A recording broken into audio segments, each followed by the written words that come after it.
बंधुओं, तो लीजिए प्रस्तुत है कैसेट नंबर 1 का शेष भाग। कैसेट नंबर 2 प्रसंग है चित्रकूट महिमा, जिसे आप तक पहुंचा रहे हैं कन्हैया कैसेट 161 जवाहर चौक, झांसी, उत्तर प्रदेश। तो लीजिए सुनिए आप।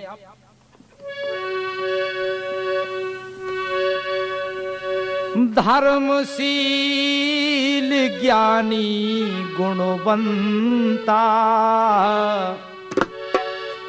सब सुंदर ये सुभग वैसंता, सब सुंदर ये सुभग वैसंता।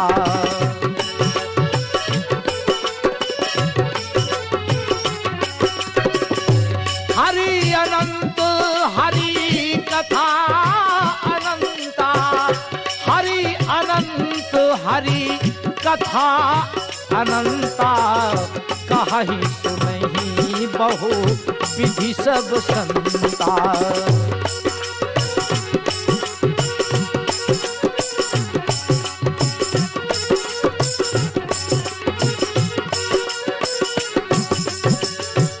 यहाँ पूज्यपाद गोस्वामी तुलसीदास जी ने कहा कि नारद जी संता हैं।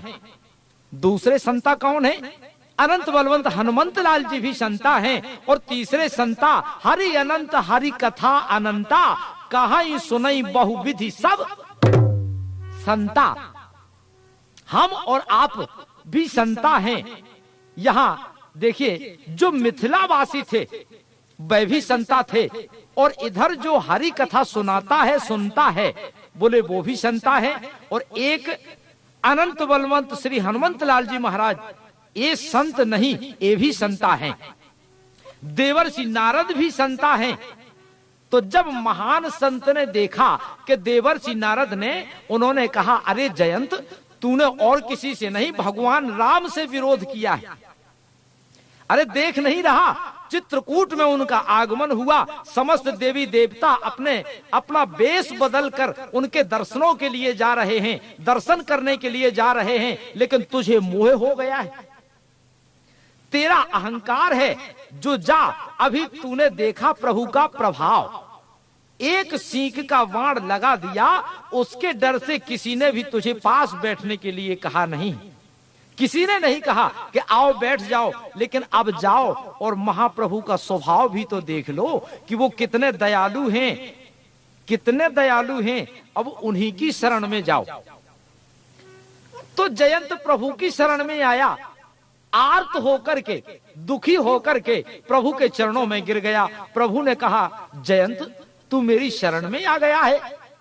यद्यपि तूने जो कार्य किया है यह वैसे वध करने योग्य है तू, लेकिन दंड तो तुझे जरूर देंगे, क्योंकि चित्रकूट में किसका राज है? ये राम राज्य है। क्योंकि राम राज्य की कल्पना महाराज दशरथ कर रहे थे अयोध्या में।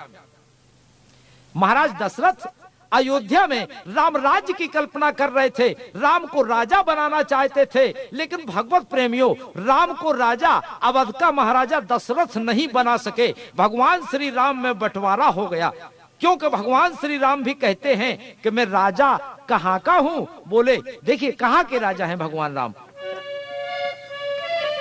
के पिता दीन मोहि कानन राजू, जह सब भांति मोहि बड़ काजू, जह सब भांति मोहि बड़ काजू, जह सब भांति मोहि बड़ काजू।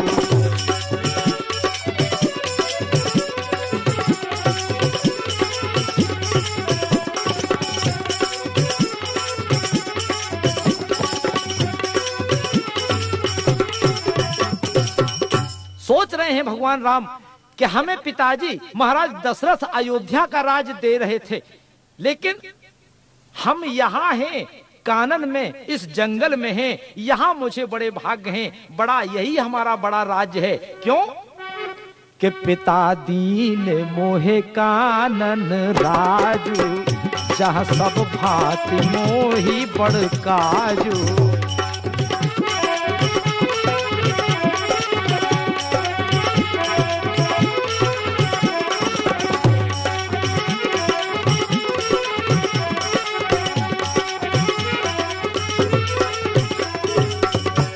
भगवान श्री राम ने कहा कि मैया, मुझे मेरे पिता ने अवध का राज नहीं बल्कि जंगल का राजा बना दिया है, तो जिस जगह मेरी जरूरत है तो मैं वहां का राजा क्यों ना बनूं।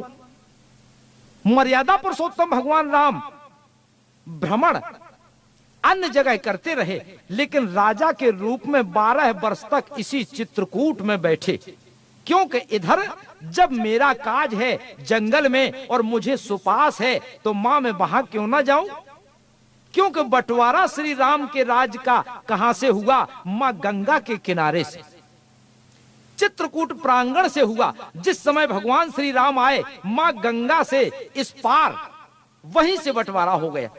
लोगों ने कहा कि भगवान राम के राज्य का पहला नागरिक कौन मिला। राम के राज्य का पहला नागरिक देखिए आप कौन मिलता है कि मांगी नाव न के बट आना, कहीं तुम्हार मरम में जाना।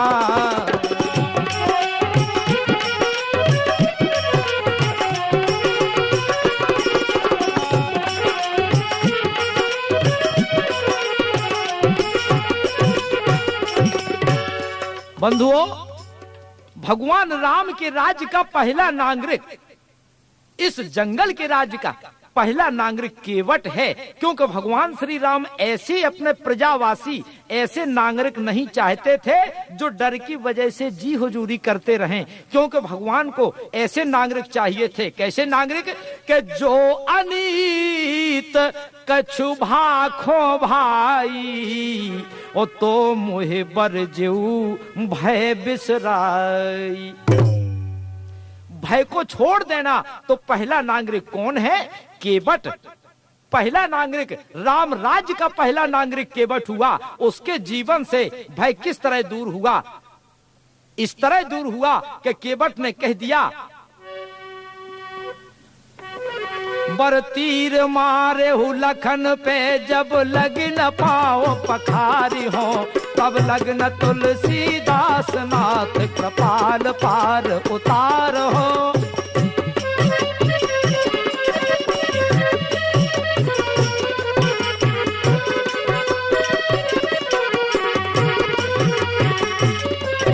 बर तीर मारे हूँ लखन पे, जब लग न पाओ पखारी हो, तब लगन तुलसीदास नाथ कृपाल पार उतार हो।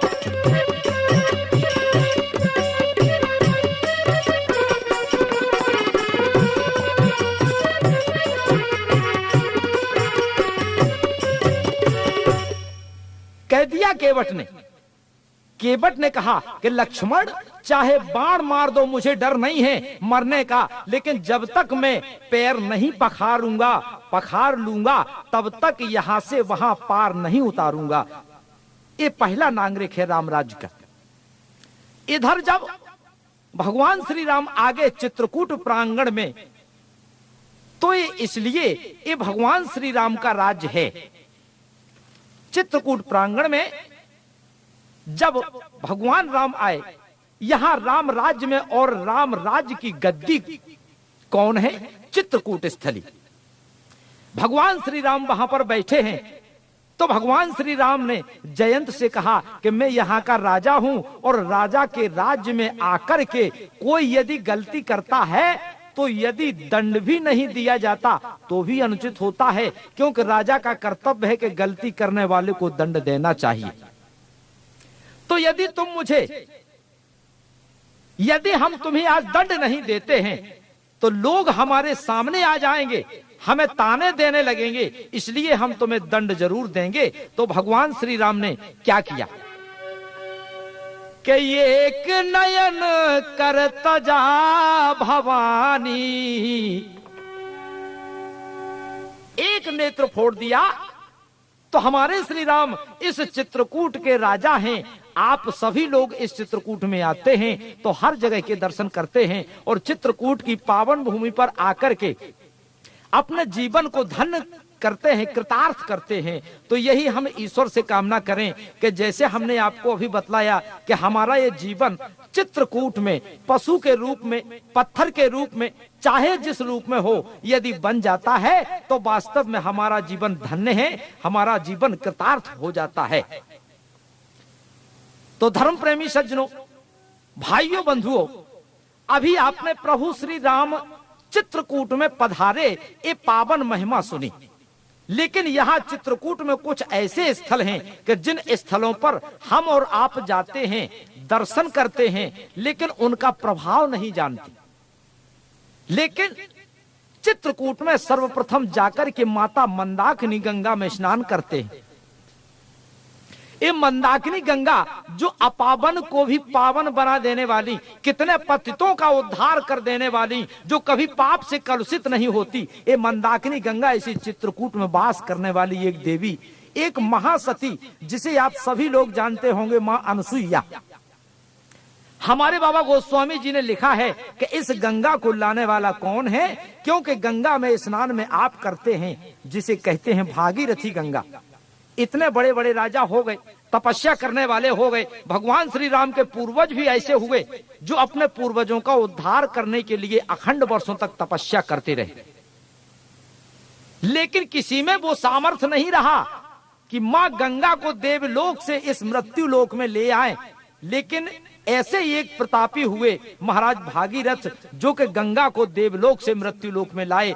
हम आज वहां पर भी जाते हैं, स्नान करते हैं। इसी प्रकार चित्रकूट के ये पावन गंगा, इन्हें लाने वाला कौन है? हमारे बाबा गोस्वामी तुलसीदास जी कहते हैं कि नदी पुनीत पुराण बखानी, अत्रि प्रिय निज तप बल आनी।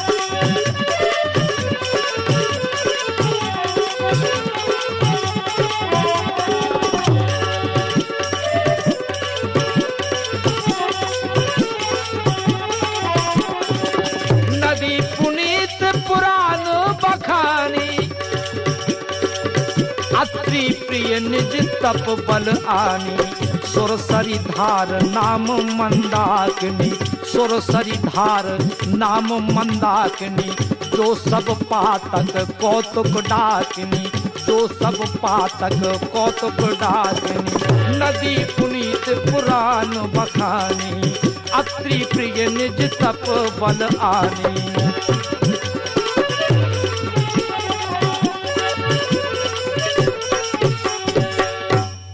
सुरसरीधार, यह भी देवलोक से आई। बोले इसका नाम मंदाकिनी पड़ा, जो समस्त पापों को दूर कर देती है। समस्त पापों को, हमारे आपके जीवन में जो पाप हैं, हम जब इसमें डुबकी लगाते हैं, डुबकी मारते हैं, तो हमारे पाप सब वो ले लेती हैं, पाप दूर हो जाते हैं। क्योंकि इधर गंगा है ये मंदाकिनी, जो सब पापों को दूर करती हैं। उधर ये गंगा है, उस गंगा में जब हम स्नान करते हैं तो वहां का भी यही वर्णन है। क्या वर्णन है कि दरस परस मुख मज्जन पाना, हरहि ताप कहाँ दरस परस मुख मज्जन पाना, हरहि ताप कहाँ को विश्रामा। दरस परस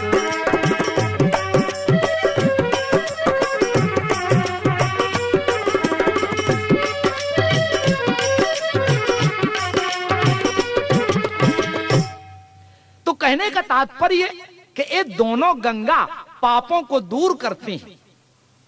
लेकिन चित्रकूट में जो गंगा है, भगवत प्रेमियों, यहाँ दो गंगा हैं, दोनों गंगा हैं और संत महात्मा दोनों गंगा में स्नान करते हैं। दोनों का जल जो अमृत के समान है उसे पान करते हैं। बोले एक गंगा है मंदाकिनी और दूसरी है गंगा। बोले राम भगति जहां सुर सरिधारा, संत महात्मा राम भक्ति रूपा गंगा में स्नान करते हैं और इस तन को मां मंदाकिनी में धुलते हैं। ये मंदाकिनी गंगा मां अनुसुईया जो महर्षि अत्रि मुनि की पत्नी, ये अपनी तपस्या के बल से भूलोक पर गंगा को लाई। ये वृतांत हम आपको सुना रहे हैं। ये कब की बात है? इस मृत्यु लोक में मां अनुसुईया मंदाकिनी गंगा लाई, ये उस समय की घटना है कि द्वापर युग में जब एक समय ये धरा धर्म से छीन हुई। द्वापर युग में जब एक समय यह धरा धर्म से छीन हुई।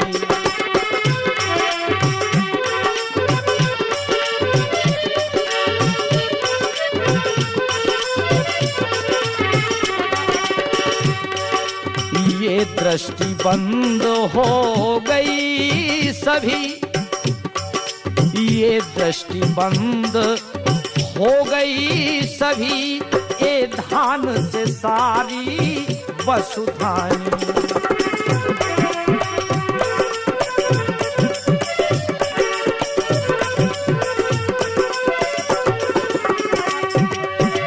भूख प्यास से तड़प तड़प उस समय ऐसी हालत हो गई थी अकाल पड़ने से कि सारे मृत्यु लोकवासी जीव जंतु भूख प्यास से तड़प रहे थे। हाँ, भूख प्यास से तड़प तड़प तब मरने लगी प्रजा सारी। उस समय अत्रि मुनि ने अविचल, उस समय अत्रि मुनि ने अविचल समाधि मन में तो है धारी।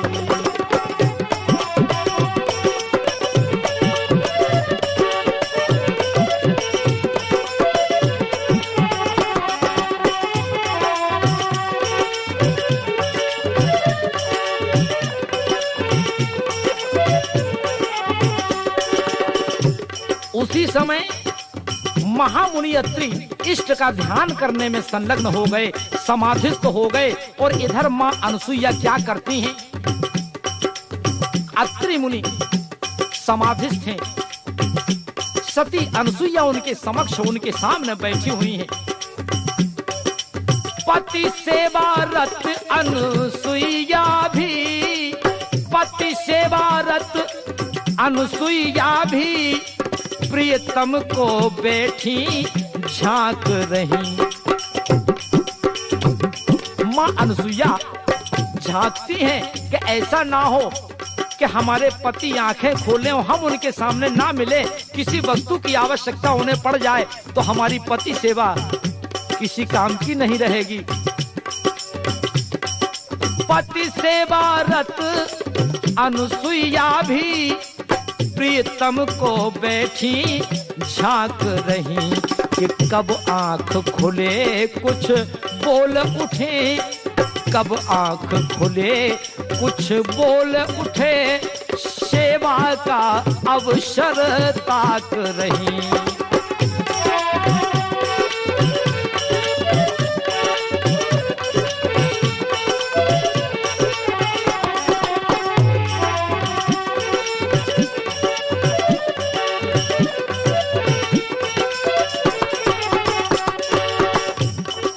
अनुसुईया पति परायण जो पतिव्रता नारी ऐसे धर्म को निभाने वाली ऋषि अत्रि की पत्नी के रूप में अनुसुईया प्रतीक्षा में बैठी समीप कि मेरे स्वामी की समाधि कब टूटे, मेरे लिए कब आदेश ना हो जाए, इसलिए वो संवर के बैठी थी। प्रेमियों, उसी समय क्या हुआ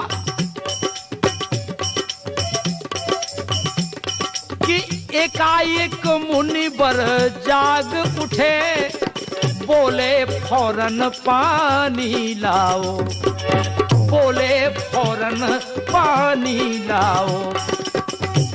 इतने में क्या हुआ, अत्रि मुनि की समाधि खुली, उन्होंने कहा पानी लाओ। वे बोल उठी कि हे स्वामी अभी हाल लाती हूँ। बेबोल उठी लाती स्वामी, बेबोल उठी लाती स्वामी, झट पानी लाती मत घबराओ।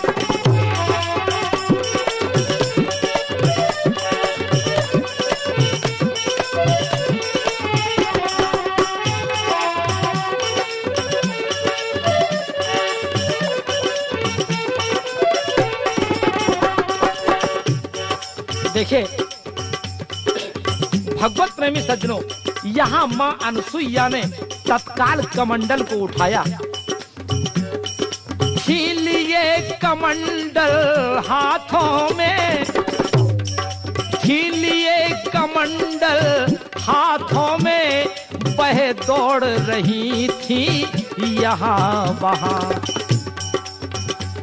कुटिया से बाहर निकल के चारों तरफ देखने लगी, कहीं कोई झरना तो नहीं बह रहा है पानी का, हम वहां से जल लेकर आए अपने पति के लिए। तो हर वन में पक्षी प्यासे थे, हर वन में पक्षी प्यासे से चिल्लाते जाते, कहाँ कहाँ हर वन में